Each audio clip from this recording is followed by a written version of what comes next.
خواجہ قطبالدین بختیار کاکی جدو آپ دا وصال ہویا نا، گل بڑی توجہ نہ سنیو، تے آپ اپنے مرید نو کہہ کے گئے سن وی جدو میرا جنازہ تیار ہوئے نا تے میرے جنازے وچ اعلان کریو کہ میرا جنازہ او بندہ پڑھاوے جدے اندر 4 خوبیاں ہون۔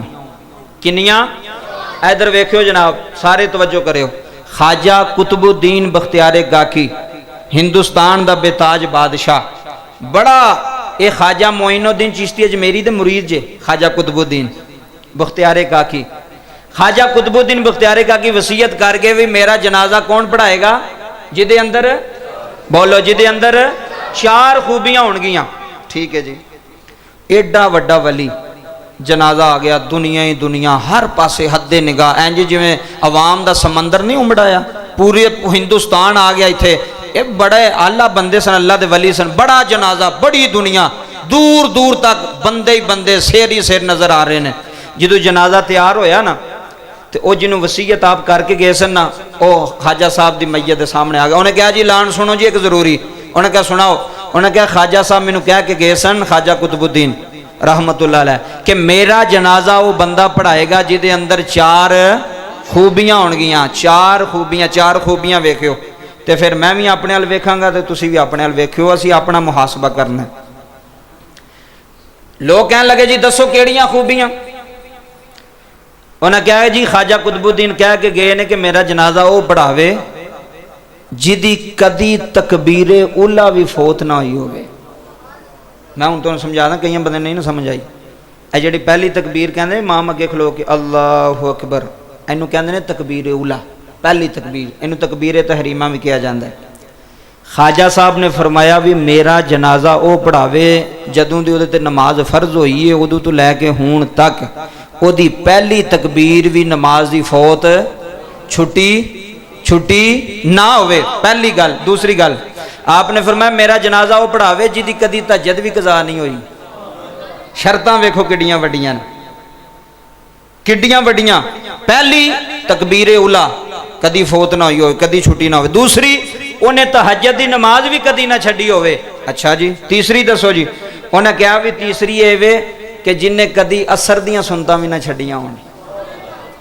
حالانکہ اثر دیاں سنتاں پڑھ لو تے ثواب ہے، نہ پڑھو تے گناہ، سنت غیر مؤکدہ ہے نا، اگر نام ہی بندہ پڑھے تو گناہ کوئی نہیں۔ خواجہ صاحب فرما رہے ہیں کہ میرا جنازہ وہ پڑھائے جنہیں اثر دیاں سنتاں بھی کدی قضا نہ کیتیاں، چھڑیاں نہ ہون۔ چوتھی بات آپ نے فرمایا میرا جنازہ وہ بندہ پڑھاوے جدی آنکھ نے کدی غیر محرم عورت نہ ویکھی ہوئے۔ ہن لبو ہاں اپنے محلے چ کی پورے سیالکوٹ چ نہیں ہونا جدا بندہ، محلے دی تے گل ہی لیدا نا بابا جی، شرطاں وڈیاں نے، گل وڈی ہے۔ ویکھو تکبیر اولا بندے دی قضا ہو جاندی، میری ہو جاندی، تہاڈی ہو جاندی ہے۔ تہجد کیڑا بندہ روزانہ پڑھدا جے؟ اثر دیاں سنتاں کنے روزانہ پڑھیاں نے؟ کیڑا بندہ ہے جدی نظر وچ ایڈی حیا ہے کہ جنہیں غیر محرم نہ ویکھے؟ جدو یہ اعلان ہویا نا جنازے وچ تے ساریاں بندیاں دے سر تھلے ڈگ پے سن شرمندگی نال، تے ایک بندے نے اپنے چہرے تے نقاب کیتا سی تے روندا ہویا نا اگے ودیا، ساری دنیا دی نظر اس بندے تے کہ یار یہ بندہ ہوئے جنہیں کدی تہجد نہیں چھڈی، اثر دیاں سنتاں نہیں چھڈیاں۔ جدوں چہرے تو نقاب اتاریا نا اس بندے نے تے او کو عام بندہ نہیں سی، او ہندوستان دا بادشاہ سی، نا سی شاہ التمش۔ او بادشاہ حکمران، ساڈے تے شراباں تو نہیں ٹائم انہاں کو، ساڈے تے کنجر خانیاں کول ٹائم نہیں، انہاں نوں کی پتہ نماز کی، تکبیر اولا کی، تہجد کی۔ بادشاہ سی، حکمران، کدی تکبیر اولا نہیں سی فوت ہوئی، کدی تہجد نہیں چھڈی۔ تے خواجہ صاحب دی میت تو کپڑا چوک کے نا کہن لگے سرکار، مرید بھی سن آپ دے، شاہ التمس مرید سی خواجہ قطبالدین دا، کہن لگا حضور آپ تے تسی ٹر گئے ہو پر مینوں بھی رسوا کر گئے ہو۔ اے نہیں کہا بھی ویکھو جی بلے بلے، ادھر ویکھو جی میرے حال اے مولوی صاحب آئے جے، اے ویکھو جی میں تہجد پڑھدا جے۔ ویکھنا چاہیے نا، انہوں پھلنا چاہیے سی اپنے اندروں کہ میں نماز نہیں چھڑدا، میں تہجد پڑھنا، خوش ہونا چاہیے سی۔ کی کہہ رہے نے جملہ سن، فرمایا مینوں رسوا کر گئے ہو، جیڑا میرا پردہ سی نا اج دنیا دے سامنے وہ کھل گیا ہے۔ تے شاہ التمش روئی جا رہے نے، تے لوگاں نے جدو ویکھیا تے لوگ ہش ہش کر اٹھے کہ یار دنیا دا بادشاہ ہو کے، حکمران ہو کے تو دے اندر ایڈیاں وڈیاں 4 خوبیاں نے۔ پھر جنازہ حضرت شاہ التمش نے اپنے پیر دا خود پڑھایا۔ ਛੋਟੀ ਗੱਲ ਹੈ, ਇਹ ਬੜੀਆਂ ਵੱਡੀਆਂ ਗੱਲਾਂ ਨੇ। ਖਾਜਾ ਮੋਇਨੁਦੀਨ, ਇਹਨਾਂ ਦੇ ਜਿਹੜੇ ਪੀਰ ਸਨ ਖਾਜਾ ਸਾਹਿਬ ਦੇ, ਖਾਜਾ ਮੋਇਨੁਦੀਨ ਚਿਸ਼ਤੀ ਅਜਮੇਰੀ, ਆਪ ਦੇ ਕੋਲ ਕੋਈ ਚੀਜ਼ ਲੈ ਕੇ ਕਿਸੇ ਆਉਣੀ ਨਾ, ਤੋਹਫਾ ਗਿਫਟ ਲੈ ਕੇ ਆਉਣਾ, ਤੇ ਆਪ ਨੇ ਫਰਮਾਣਾ ਵੀ ਉਹ ਗਠੜੀ ਵਿੱਚ ਰੱਖ ਦਿਓ। ਸਾਰੇ ਹਫਤੇ ਦਾ ਸਮਾਨ ਇਕੱਠਾ ਕਰੀ ਜਾਣਾ ਉਸ ਗਠੜੀ ਵਿੱਚ। ਹਫਤੇ ਤੋਂ ਬਾਅਦ ਇੱਕ ਦਿਨ ਰੱਖਿਆ ਸੀ ਤੇ ਲੋਕਾਂ ਨੂੰ ਬੁਲਾਣਾ, ਫਰਮਾਣਾ ਗਠੜੀ ਖੋਲੋ ਤੇ ਜੋ ਜੋ ਚਾਹੀਦਾ ਜੇ ਲੈ ਲਓ। ਸਾਂਭ ਕੇ ਨਹੀਂ ਰੱਖਿਆ, ਕੋਲ ਨਹੀਂ ਰੱਖਿਆ, ਲਾਲਚ। ਜਿੰਨੇ ਵੀ ਜੋ ਲੈ ਕੇ ਆਉਣਾ ਗਠੜੀ ਵਿੱਚ ਰੱਖੀ ਜਾਓ। ਹਫਤੇ ਬਾਅਦ ਉਹ ਗਠੜੀ ਖੁੱਲਣੀ ਹੈ, ਜਿਹਨੂੰ ਜਿਹੜੀ ਜਿਹੜੀ ਚੀਜ਼ ਦੀ ਲੋੜ ਹੈ, ਤੇ ਉਹ ਕੋਈ ਸਾਡੇ ਵਰਗੇ ਨਹੀਂ ਸਨ ਬਖੀਲ ਜਿਹੜਾ ਇੱਕ ਹੀ ਬੰਦਾ ਪੂਰੀ ਗਠੜੀ ਚੁੱਕ ਕੇ ਲਾਈ ਜਾਂਦਾ।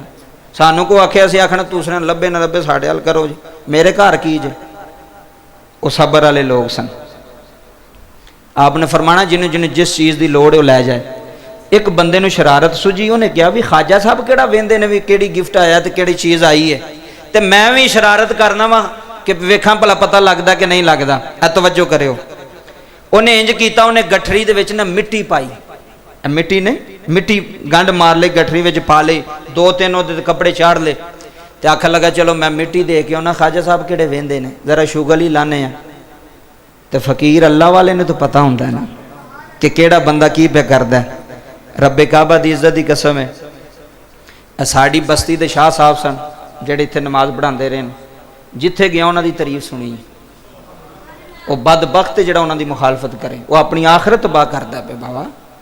ਸਾਰੀ ਜ਼ਿੰਦਗੀ ਮਸਜਿਦ ਦੀ ਖਿਦਮਤ, ਜਿੱਥੇ ਵੀ ਗਏ ਆ ਬੰਦੇ ਨੇ ਉਹਨਾਂ ਦੀ ਤਾਰੀਫ ਕੀਤੀ, ਯਾਰ ਬੜੇ ਆਲਾ ਸਨ। ਤੇ ਵਾਕਈ ਉਹ ਵੇਖੇ ਨੇ ਸੈयद, ਅਸਾਂ ਸੈयद ਸਖੀ ਵੇਖਿਆ ਜਿਹਨੇ ਆਪਣੀ ਜੇਬ ਚੋਂ ਕੱਢ ਕੇ ਦਿੱਤਾ ਪਹਿਲਾਂ। ਬਾਬਾ ਅੱਲਾ ਦੇ ਵਲੀ ਨੂੰ ਪਤਾ ਹੈ, ਤੇ ਜਿਹਦੀ ਆਕੜ ਹੀ ਨਾ ਪਾਈ ਜਾਓ। ਮੈਂ ਸ਼ਾਮਾਂ ਨੂੰ ਕੀ ਮੰਨਣਾ, ਮੈਂ ਕਿਹਾ ਨਾ ਮੰਨ, ਆਪੇ ਕਿਆਮਤ ਵਾਲੇ ਦਿਨ ਸ਼ਾਪ ਹੀ ਪੁੱਛ ਲੈਣਗੇ, ਤੇਰੀ ਆਕੜ ਉੱਥੇ ਟੁੱਟ ਜਾਣੀ। ਜਿਨ੍ਹਾਂ ਦੇ ਸਰਦਾਰ ਦਾ ਨਾਮ ਹੁਸੈਨ ਹੋਵੇ, ਜਿਨ੍ਹਾਂ ਦੇ ਘਰਾਣੇ ਦਾ ਨਾਮ ਮੌਲਾ ਅਲੀ ਹੋਵੇ।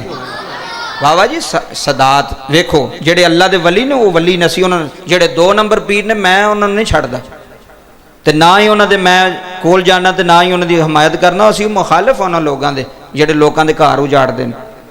ਗੱਲ ਪੂਰੀ ਸੁਣਿਓ। ਉਹ ਮਿੱਟੀ ਲੈ ਕੇ ਆਇਆ, ਕਹਿਣ ਲੱਗਾ ਹਜ਼ੂਰ ਬੜਾ ਵਜ਼ਨੀ ਹੈ, ਤੋਹਫਾ ਚੁੱਕਿਆ ਨਹੀਂ ਜਾਂਦਾ ਪਿਆ। ਫਰਮਾਨ ਲੱਗੇ ਰੱਖ ਦੇ ਇੱਥੇ। ਰੱਖ ਦਿੱਤਾ, ਤੇ ਉਹ ਜਦੋਂ ਰੱਖ ਕੇ ਦੂਰ ਬਹਿ ਗਿਆ, ਕਹਿਣ ਲੱਗਾ ਹੁਣ ਵੇਖਣਾ ਕਿ ਖਾਜਾ ਸਾਹਿਬ ਕੀ ਕਰਦੇ ਨੇ। ਉਹ ਹੋਰ ਵੀ ਸਮਾਨ ਆਇਆ, ਉਹਨਾਂ ਕਿਹਾ ਜੀ ਚੁੱਕੋ ਗਠੜੀ ਵਿੱਚ ਰੱਖੋ। ਉਹ ਇੱਕ ਮਰੀਦ ਉੱਠਿਆ, ਉਹਨੇ ਇਹ ਵੀ ਚੁੱਕੀ ਨਾ, ਉਹਨਾਂ ਕਿਹਾ ਇਹਨੂੰ ਇੱਥੇ ਰਹਿਣ ਦੇ। ਤਵੱਜੋ ਹੈ ਤੁਹਾਡੀ? ਇਹਨੂੰ ਕੀ ਕਰ, ਇੱਥੇ ਰਹਿਣ ਦੇ। ਸ਼ਰਾਰਤ ਕਰਨ ਵਾਲੇ ਬੰਦੇ ਦਾ ਜ਼ਿਹਨ ਸ਼ਰਾਰਤੀ ਹੁੰਦਾ। ਉਹ ਨਹੀਂ ਵੇਂਦਾ ਕਾਰੀ ਸਾਹਿਬ ਨੇ, ਉਹ ਨਹੀਂ ਵੇਂਦਾ ਕੋਈ ਆਮ ਬੰਦਾ, ਉਹਨੇ ਸ਼ਰਾਰਤ ਹੀ ਕਰਨੀ ਹੈ, ਉਹਦੇ ਜ਼ਿਹਨ ਹੀ ਸ਼ਰਾਰਤੀ। ਇਹ ਜੁਮਲੇ ਉਹਨਾਂ ਕਿਹਾ ਇਹਨੂੰ ਇੱਥੇ ਰਹਿਣ ਦੇ। ਅੱਛਾ ਜੀ, ਉਹਨੇ ਕਿਹਾ ਠੀਕ ਹੈ। ਉਹਨੇ ਕਿਹਾ ਬਾਬਾ ਜੀ ਸਾਰਾ ਸਮਾਨ ਤੇ ਉੱਥੇ ਰਖਾਇਆ ਜੇ, ਤੇ ਇਹ ਗਠੜੀ आपने नहीं फरमाया दे विच मिट्टी है, तो यह बंदा इधर आ मेरे सामने, मेरे नाल शरारत की आ, मेरे नाल मजाक किया। यह गल समझो। खाजा मोइनुद्दीन चिश्ती अजमेरी ना तड़फ गए, तो जो मुरीदा ने अर्ज की हजूर इनू क्यों नहीं चुकाते पे, यह कोल रखना जो समान अज तक तो रखा कोई नहीं। तो आ मुस्कुरा के कह लगे इनू इत्थे रहन दो, मेरी अखां दा सुरमा है। आए हाय हाय, सिर्फ ना दे मुसलमान असी, काम साडे विच कोई भी इंसानियत ओदी मुखालफत नहीं की, उन्होंने गाल नहीं दी, उन्होंने झिड़क नहीं मारी कि क्या है मेरी अखां दा। उस वेले बंदा पैरों च डिग पे बाबा जी तौबा कर गया। उन्हें कहा वाकई पीरा तू पी रही है। आपने फरमाया जो तू मिट्टी पे चुकना सा सानू उदों भी पता सी, पर जो तू कीता तू अपने ज़हन नाल कीता, जो असां करना सा अपने ज़हन नाल कीता है। इस्लाम है ये, मुसलमान किसी का दिल नहीं तोड़ता, किसी का दिल नहीं दुखांदा। अगर तुसी नमाज भी पढ़ी जाओ तो लोगों को तकलीफ भी दई जाओ तो फिर वो नमाज ना पढ़ो, वो नमाज का फायदा कोई नहीं जे, वो घर बैठे रहो तो चंगा जे। तुसी मैं वेखो ना, तुसी मैनू उतों जानते, मैनू विचों तो नहीं जानते मैं की, मेरा अल्लाह तो जानता कि नहीं जानता, तुहानू अल्लाह विचों जानता कि नहीं जानता। उतों मैं पाकबाज होवांगा, मैं आखांगा तुसी आखोगे, लेकिन दिल की नीयत नू मेरा अल्लाह जानता है भी ये अंदर की है, ये दिल के अंदर की है, यदा इरादा की है। हमेशा वो बंदा कामयाब होवेगा जिहड़ा अंदरों भी उंजी है तो बाहरों भी उंजी है। कई बंदे बंदा कवे तो कहता यार जिवें कोई चले उहदे नाल उंजी चलना चाहिए, वे जे अगला मुनाफिक है तो आप भी मुनाफिक बन जाओ, ये गल नहीं। जे अगला बंदा ठीक नहीं तुसीं उहदे नाल ठीक चलो, अल्लाह ताला तुहानूं उसदा अजर अता फरमाएगा। खाजा साहब ने उहदा पर्दा रखिया। एक माई आ गई ना किसी वली कोल, تو ولی بھی درویش سی بزرگ سن چٹی داڑھی سی چٹے وال سن مجمع لگا سی دعا کروان واسطے آئی تو او دی ہوا خارج ہو گئی تے ساریاں بیبیاں ہسن لگ پیاں وہ شرمندگی ہوئی تو انہوں بھی بڑا محسوس ہویا بھی یہ تے شرمندگی والی گل ہے تے جدوں وہ خواجہ صاحب دے کول گل سنان آئی نا تے آپ نے فرمایا ذرا اچھی بول میں بولا ہاں اے جی اسلام جڑا میں تواڈے سامنے بیان پہ کرنا اے جی شریعت اچھی بول میں کیاں کہ اینو ایپ محسوس بھی نہ ہوئے کہ خواجہ صاحب نے آواز سنی ہے یا کوئی محسوس کیتا ہے تے لکھ دینے کہ ساری زندگی اس عورت دے سامنے وہ قبلہ بولے ہی بن کے رہنے ساری زندگی کہ انہوں محسوس ہی نہ ہوئے شرمندہ نہ ہوئے اسی لوگاں شرمندہ کر کے خوش ہونے ہیں لوگاں ذلیل کر کے خوش ہونے ہیں کہ نہیں یار انہوں ذلیل کرو چنگا وے تے جی آج کسے نو ذلیل پہ کرنا وقت تیرے تے بھی آ جانا وقت بدل دیاں دیر بولو لگ دی ہے اللہ انتقام لیندا ہے بندہ نہ لوے اللہ پوچھ لیندا وے تو فلانے نو ذلیل کیتا ہن تیرے تے وقت ہے تے اللہ گھر تے حویلیاں بھی اجاڑ دیندا جے رب کعبہ دی عزت دی قسم اس واسطے حضرات ذی وقار انہاں چیزاں تے عمل انہاں چیزاں تے غور کرنا بہت ہی ضروری ہے آج